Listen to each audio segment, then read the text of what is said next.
Welcome back to Crime Podcastle. It's Twisted Love time, right? It's episode 28. And today we're looking at a case that really, I think, fits that title, Twisted Love. The 2017 Arushi Goyal case. Yeah, a story where ambition, love, and deceit all kind of come together, tragically intertwine, and lead to a devastating outcome. Yeah, we're talking about Arushi Goyal, a 25-year-old architecture student from Jaipur. And she was just described as full of life and driven and just on the cusp of a promising career. Loved by her family and friends. Yeah. And just had a close-knit circle. Everyone just adored her. And then we have Karan Malhotra, her college sweetheart, also an architect. And on the surface, picture-perfect couple. Supportive, ambitious, seemingly inseparable. Right. But as we know, appearances can be deceiving. Right. And that's what makes this case so compelling, is how quickly this seemingly perfect love story unravels and reveals a darker undercurrent of possessiveness and control. Okay, so let's rewind a little bit. Arushi receives a prestigious internship offer in Mumbai, which is a dream opportunity for, an aspiring architect. Yeah. I think this is kind of a turning point in the story, wouldn't you say? Absolutely. This internship represents not only a professional leap forward for Arushi, but also a potential shift in their relationship dynamics. It forces them to confront their individual ambitions and desires, which in this case seem to be on a collision course. So she's ecstatic, Yeah. About this chance to really grow her career. Yeah. How does Karan react to the news? Well, instead of mirroring that excitement, Karan's reaction reveals this deep-seated insecurity.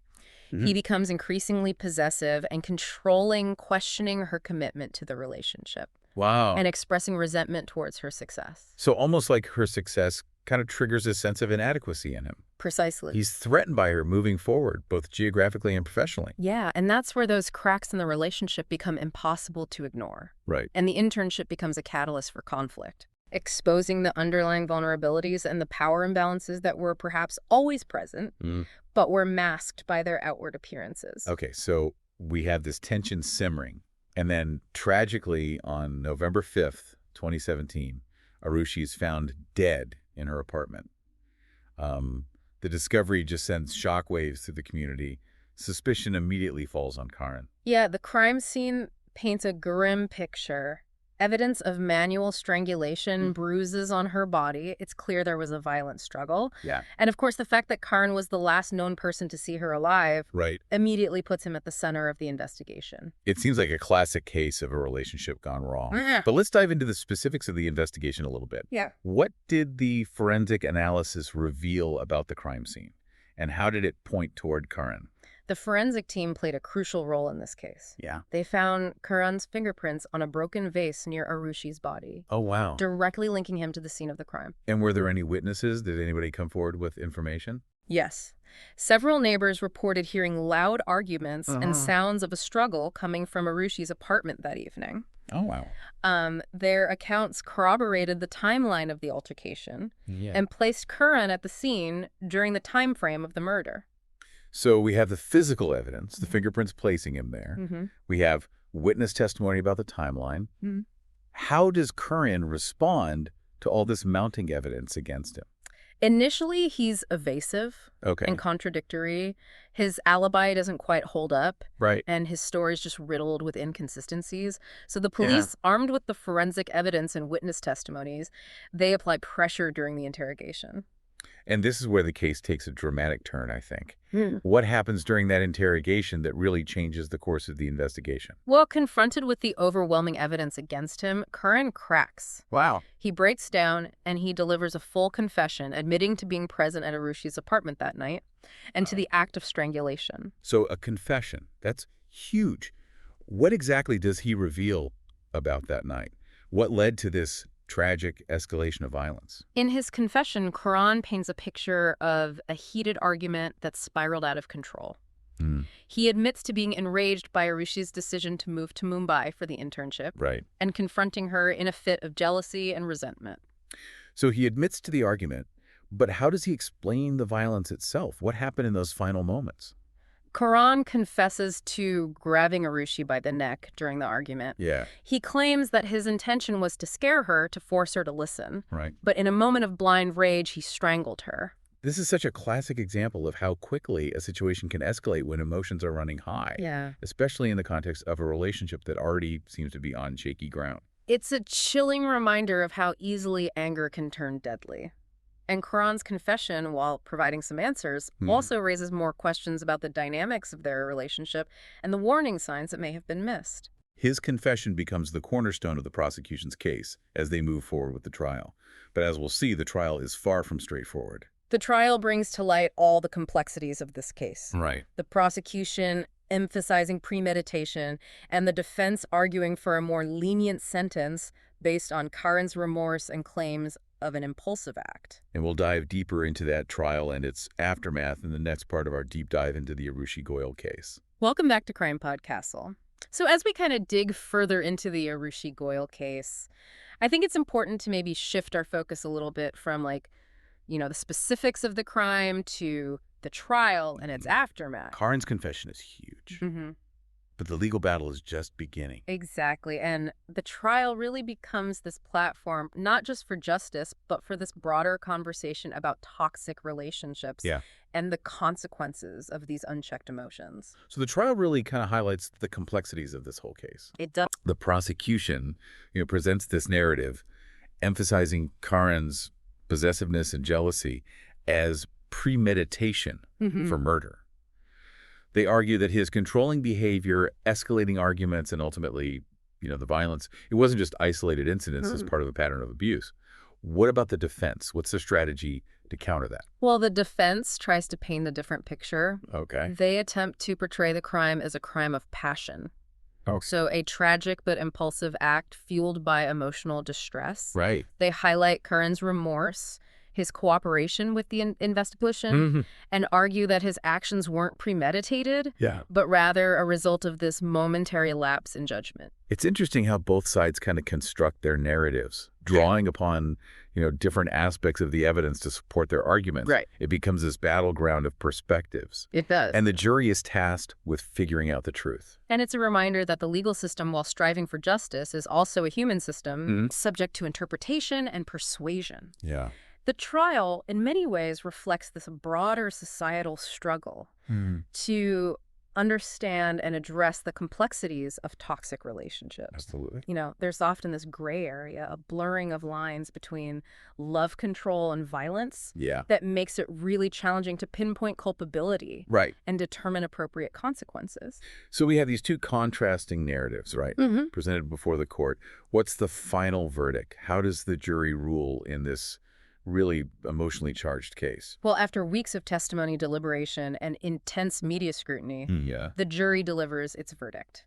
Guilty.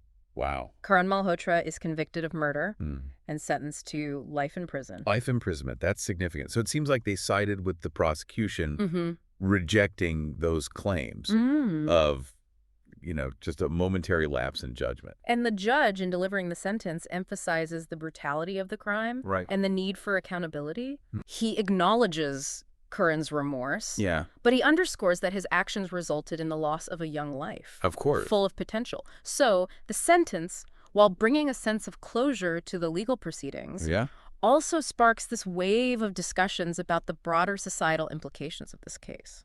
It's a reminder that, legal justice doesn't always equal emotional closure. Right. The trial might be over, but the scars of this tragedy and the questions that it raises about, toxic relationships and the consequences of unchecked emotions, they continue. Arushi's story becomes this focal point for examining, the darker side of love. It forces us to confront these uncomfortable truths about possessiveness, control, and the potential for violence in seemingly ordinary relationships. Right. It's not just, an isolated incident or, It transcends socioeconomic backgrounds, cultural norms, individual circumstances.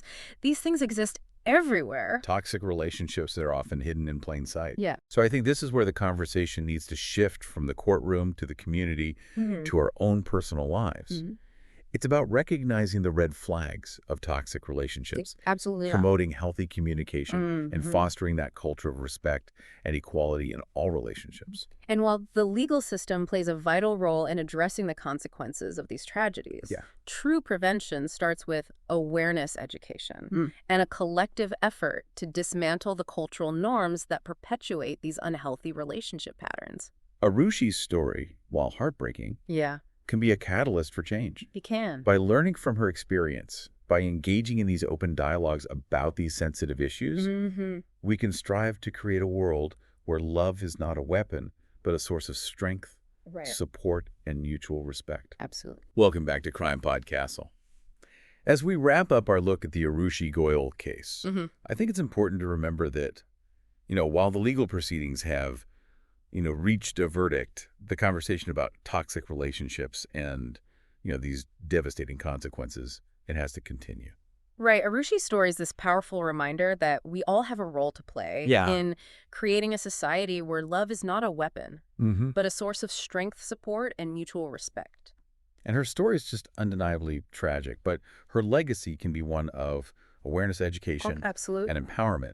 And I think by understanding those warning signs, of these unhealthy relationships, we can work towards preventing similar tragedies from happening. We've talked about recognizing red flags like possessiveness, control, emotional manipulation.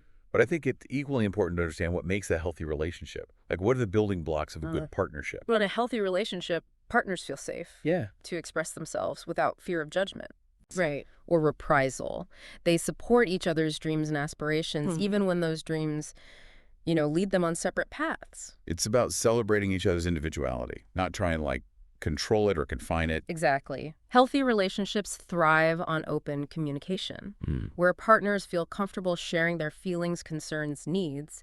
It's about active listening, empathy, a willingness to compromise. And boundaries are crucial too. Absolutely. Being able to define your own needs and limits within that relationship. Healthy boundaries allow both partners to maintain their sense of self while still fostering that strong connection. It's about respecting each other's space, time, and individuality. So for somebody listening who maybe is recognizing some of these red flags in their own relationship, what advice would you give them? What are those first steps that they can take? The most important thing is to trust your instincts. If something feels wrong, it probably is. Don't dismiss those feelings or try to rationalize away those red flags. Reach out to someone you trust. A friend, a family member, a therapist, or a hotline dedicated to relationship support. It's so important to remember that you're not alone. And seeking help is a sign of strength. It is. Not weakness. And remember, there are resources available to help you navigate these really challenging situations. You deserve to be in a relationship that is built on respect, equality, and mutual support. Arushi's case is just a tragic example of what can happen when these toxic behaviors are allowed to escalate unchecked. But her story offers us, such valuable lessons about the importance of recognizing those red flags, setting boundaries, and seeking help when it's needed. Let's honor Arushi's memory by using her story as a catalyst for positive change. By fostering that culture of awareness, open communication, and healthy relationship dynamics, we can work towards creating a world where love empowers, uplifts, and inspires rather than suffocates and destroys. Thank you for joining us on this deep dive into the Arushi Goyal case. We hope this conversation's been insightful and has, encouraged you to think critically about, the dynamics of your own relationships and the relationships of your loved ones. If you found this episode valuable, please consider subscribing to our podcast and YouTube channel for more deep dives into these captivating stories. And as always, stay safe, stay vigilant, and remember, love should never come at the cost of your freedom, safety, or dreams.